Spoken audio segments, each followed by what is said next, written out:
Elsa, you look different. It's a good different. Welcome to MsMojo, and today we're counting down our picks for the major screenplay revisions that totally changed the movie. So, Mr. Originality, how would you make it different? I'd let the geek get the girl. Number 10, Terminator Salvation. Everybody deserves a second chance. This is mine. This fourth installment of the Terminator franchise finishes on a hopeful note, but that wouldn't have been the case if the production had used the original ending. The film follows the Resistance, including a cyborg played by Sam Worthington, as they battle against the machines post-Judgment Day. You're John Connor. Of course you know me. You were sent here to kill me. Kill the leadership. The writers had planned for John Connor to be killed and for the cyborg to wear his skin like a costume, keeping his image alive. He then would have gone on a murder spree, killing most of the rest of the main characters. However, the script leaked online during production and the backlash was intense. Nuclear. Enough to level this place. Cover us. Warner Brothers ordered a completely new third act, which gave us the version we know today. Number 9, Blade Runner. If you know anything about this movie, you probably know that thanks in part to studio meddling, there are multiple versions floating around. Many fans would argue that the US theatrical release, which features Harrison Ford's narration, is the worst one. Sushi, that's what my ex-wife called me. Cold fish.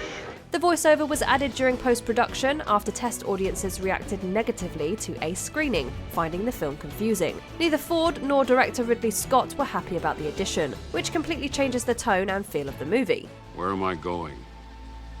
How long have I got?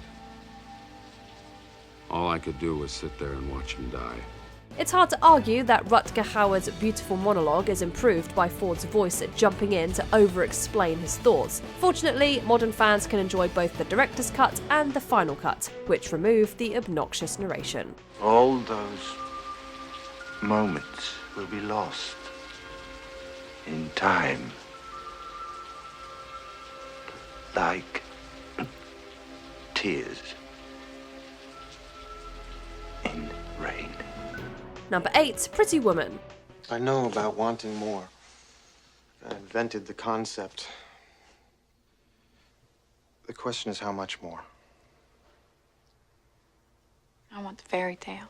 You can thank Disney's then-president Jeffrey Katzenberg for saving this movie. The original version of Pretty Woman wasn't a rom-com. It was a serious drama about the perils of sex work called 3000, a reference to the amount of money Edward pays Vivian. In the script, Vivian is dealing with substance use disorder, and Edward eventually abandons her. Threw her out of the car, threw the money on top of her, as memory serves, and just sort of drove away, leaving her in some dirty alley. The movie would have ended with Vivian and her friend Kit catching a bus to Disneyland. Luckily, Katzenberg demanded an overhaul, and the result was a My Fair Lady-inspired fairy tale that became a box office sensation. Some deleted scenes from the original version were included in the 15th anniversary DVD release, so fans can get a glimpse of what might have been.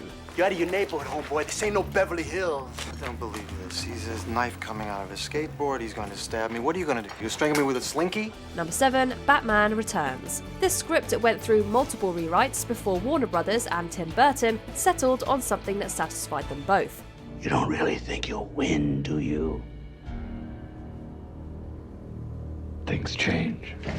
One of the biggest changes between the drafts and the final production was the inclusion of Robin. He would have shown up as a mechanic who helps Batman patch up the Batmobile after it's wrecked. And you'll never guess who they cast to play the Boy Wonder. You're looking at your new partner. No. Bruce, whenever you go out at night, I'll be watching. And wherever Batman goes, I'm gonna be right beside him. Burton wanted a black actor for the role, and ultimately went with the then relatively unknown Marlon Wayans. Although the part was eliminated before he actually filmed any scenes, Wayans' contract ensured he still got paid a cool $100,000 for doing basically nothing. It was the best thing that never happened. Wow. So open up other doors for you. But then you redeem yourself because you got G.I. Joe. Number 6, Pretty in Pink. This tale of love crossing class boundaries almost had a very different ending. And this is an incredibly romantic moment, and you're ruining it for me. The version that was released had the rich and popular Blaine realizing that his friends are jerks and reconciling with Andy. But in the original ending, Blaine never sees the error of his ways, and instead Andy ends up with her best friend Ducky. I admire you. If you wish. Let's plow. Unfortunately, test audiences hated it. Molly Ringwald also wasn't a fan, and the studio worried that the rich kids ultimately shunning the blue-collar kids sent the wrong message. They ordered reshoots, which were completed in a single day, months after production had officially wrapped. The original footage was lost, but Ducky fans can take comfort knowing that in another universe, he got the girl. We dance? Wouldn't be unheard of. Number 5, Scream 2. Have you checked out Randy? What? I know he's an innocent victim first time around, but he's a little off, you know what I'm saying? Come on, Randy. The guy's harmless. That's what they said about Dahmer. What do you do when your script leaks online and your twist ending gets ruined? You rewrite it and guard the new pages with your life, obviously. It was actually some paper from the tobacco industry to camouflage their memos. You couldn't highlight it, you couldn't mark it, so we had to like sit there, you had to specially hold it up to read it in the light. And they held out the end. Scream 2 initially featured 4 killers, including Sydney's roommate and her new boyfriend. To prevent another leak, even the actors weren't told about the killer's true identity until the day of shooting. Writer Kevin Williamson later claimed that the leaked version was a fake, but that would be news to Wes Craven. And then Kevin sent us, I think something like 30 pages by email. We read it, it was fabulous. It was on the internet in its entirety that night. Scream 2 wasn't the only movie in the franchise to go through last-minute changes. In the first Scream, Officer Dewey was supposed to die, but Craven and crew loved David Arquette's performance so much, they couldn't bear to kill him off. Because of my boyish good looks, muscle mass has increased my acceptance as a serious police officer. Number 4, When Harry Met Sally. The story behind this beloved rom-com classic is almost as romantic as the movie itself. It's just so optimistic of you, Harry. Well, you'd be amazed what falling madly in love can do for you. At the time, Rob Reiner and Nora Ephron were working on the screenplay. Reiner had been divorced for many years and had a rather pessimistic view of relationships. As a result, the original version had Harry and Sally going their separate ways in the end. We both agreed it was a mistake. The worst mistake I ever made. Fortunately, Reiner met and fell in love with his future wife, Michelle Singer, while making the film. It not only changed his outlook on romance, it inspired him to change the movie too. The result was Billy Crystal's heartfelt, iconic declaration of love. We can't imagine it any other way. I came here tonight because when you realize you want to spend the rest of your life with somebody, you want the rest of your life to start as soon as possible. Number 3, Toy Story. If Disney had gone forward with the first version of this movie, we doubt it would have turned into the hit franchise it became. Woody was imagined as a sinister wooden dummy who's much more villainous than the Woody we know and love. If it wasn't for me, Andy wouldn't pay any attention to you at all. In fact, my sketchy friend, you would have been hauled away to Goodwill a long time ago, so shut your mouth and get them off the bed. The first iteration of Buzz was a G.I. Joe-style action figure. He was reconceived as a not-too-bright astronaut initially named Lunar Larry, and later Tempest from Morph. It was Joss Whedon's idea to make him think he's a real astronaut rather than a toy, which became central to the plot of the film. You weren't the real Buzz Lightyear, you're an action figure! You are a child's plaything! You are a sad, strange little man. And you have my pity. The writers also planned to make Barbie a major player, but Mattel wouldn't license the rights. Of course, that changed after Toy Story became a huge success. Please keep your hands, arms, and accessories inside the car and no flash photography. Thank you.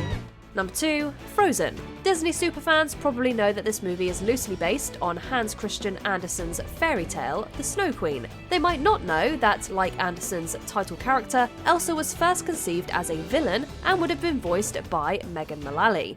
Honey, do you know how many things are wrong with that sentence? The script included a scene where Elsa kidnaps Anna and attacks Arendelle. When director Jennifer Lee was finally brought on, the production basically had to start over, with just a year and a half to create a completely new film. For the first time in forever, we can fix this hand in hand. We can head down this mountain together. You don't have to live in fear. Songwriters Kristen Anderson Lopez and Robert Lopez were pivotal to redefining Elsa's character. Their song Let It Go portrayed her as sympathetic but complicated, rather than purely evil. It helped to turn Frozen into a multi-billion-dollar franchise. The cold never bothered me anyway. Before we continue, be sure to subscribe to our channel and ring the bell to get notified about our latest videos. You have the option to be notified for occasional videos or all of them. If you're on your phone, make sure you go into your settings and switch on notifications. Number 1. The Emperor's New Groove. This movie holds a special place in fans' hearts, but surprisingly, the original draft was completely different from the final version. You're part of an outplacement. We're going in a different direction, we're not picking up your option, take your pick. I got more. Conceived as a more serious film called Kingdom of the Sun, it followed a spoiled emperor who switches places with a villager who looks just like him, voiced by Owen Wilson. Yzma was a witch who plots to destroy the sun, and the beloved character of Kronk didn't exist at all. That's it. She's going down. Now, remember guys, from above, the wicked shall receive their just reward. After years of development, directors Roger Allers and Mark Dindal didn't agree on how to complete the film. Dindal suggested a total overhaul, turning the movie into a buddy comedy. The new cast and crew raced to complete the film in time for a December 2000 release date, and the rest is history. A perfect world begins and ends with us. Which original versions of these movies would you like to see? Let us know in the comments. There was one producer that stayed with the script, and then it went to Disney. And I thought, went to Disney? Are they going to animate it? Like, how does this become a Disney movie? Do you agree with our picks? Check out this other recent clip from MsMojo. And be sure to subscribe and ring the bell to be notified about our latest videos.